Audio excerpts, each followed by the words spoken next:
Hi friends, welcome to KS Talks. இன்னைக்கு நம்ம இந்த வீடியோல மக்காச்சோளம் எப்படி சுலபமா உரிக்கிறதுன்னு இந்த வீடியோல டீடைலா பார்க்கலாங்க. அதுக்கு முன்னாடி நம்ம சேனலுக்கு புதுசா வந்திருக்கவங்க Subscribe பண்ணலனா Subscribe பண்ணிக்கோங்க. அப்பதான் நாங்க போஸ்ட் பண்ற வீடியோ உங்களுக்கு உடனே வந்து சேரும். சேனலுக்கு நீங்க புதுசா இருந்தீங்கன்னா சேனலுக்குள்ள போய் பாருங்க.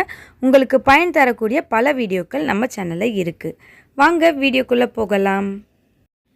மக்காச்சோளம் எப்படி நம்ம வாங்கணும் அப்படின்னு பார்த்தீங்கன்னா மேலே வந்து மெலிசாக இருக்கிற மாதிரி வாங்கக்கூடாதுங்க. கொஞ்சம் தடிமனாக இருக்கிற மாதிரி பார்த்து வாங்கிக்கணும்.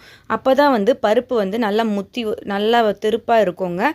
இல்லைன்னா மேலே வந்து பருப்பே இருக்காது. நீங்கள் ஸ்கின்னை ரிமூவ் பண்ணி பார்த்தீங்கன்னா பாதிக்கு மேலே பருப்பே இருக்காது. மெலிசாக வாங்காதீங்க. இது மாதிரி முத்தெல்லாம் வாங்கிக்கோங்க.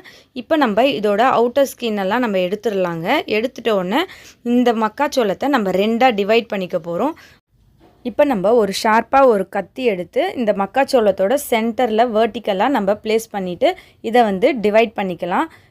கத்தி ஷார்ப்பாக இல்லைனாலும் நார்மலாக வீட்டில் வெஜிடபிள் கட் பண்ணுற கத்தி இருந்தாலும் மேலே வச்சுட்டு மேலே வந்து ஒரு வெயிட் வச்சு தட்டி கொடுத்தோன்னா இது வந்து ஈஸியாக டிவைட் ஆகிடுங்க. இது மாதிரி கல் இருந்தால் கூட எடுத்து மேலே தட்டினீங்கன்னா இது மாதிரி ஈஸியாக ரெண்டாக டிவைட் ஆகிடும்.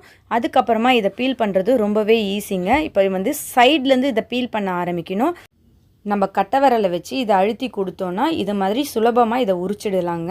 ரொம்ப சுலபமாக இது ஈஸியான மெத்தடு. கை வலிக்காது, டைமும் எடுக்காது.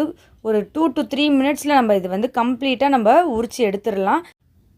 இது மாதிரி நம்ம உரித்து வச்சுட்டோன்னா ப்ரீவியஸ் டே நைட்டே நம்ம இது மாதிரி உரித்து வச்சுட்டோன்னா மறுநாள் காலையில் நம்ம வந்து மார்னிங் பிரேக்ஃபாஸ்ட் செய்கிறதுக்கு ரொம்ப ஈஸியாக இருக்குங்க. இந்த மக்காச்சோளத்தை பிரேக்ஃபாஸ்ட்டாக நம்ம எடுத்துக்கிறது ரொம்பவே நல்லது. ஏன்னா இதில் நிறைய ஃபைபர் கண்டென்ட் இருக்குது. மார்னிங் பிரேக்ஃபாஸ்ட்டில் வந்து நம்ம ஃபைபர் கண்டென்ட் எடுத்துக்கிறது ரொம்ப நல்லது. ஏன்னா நம்ம வந்து நைட்டு ஃபுல்லாக ஃபாஸ்டிங் இருக்கிறோம். ஃபஸ்ட்டு ஃபுட் வந்து ஃபைபராக எடுத்துக்கும்போது ரொம்ப நல்லது உடம்புக்கு. நீங்களும் உங்கள் வீட்டில் இதை கண்டிப்பாக ட்ரை பண்ணி பாருங்கள். எவ்வளோ ஈஸியான மெத்தடுன்ட்டு உங்களுக்கே தெரியும். இந்த வீடியோ உங்களுக்கு பிடிச்சிருந்ததுன்னா லைக் பண்ணுங்கள். உங்கள் ஃப்ரெண்ட்ஸ் 2 பேருக்காச்சும் ஷேர் பண்ணுங்கள். ஏதாச்சும் சந்தேகங்கள் இருந்தால் மறக்காமல் கமெண்ட் பாக்ஸில் கமெண்ட் பண்ணுங்கள். தேங்க்ஸ் ஃபார் வாட்சிங்.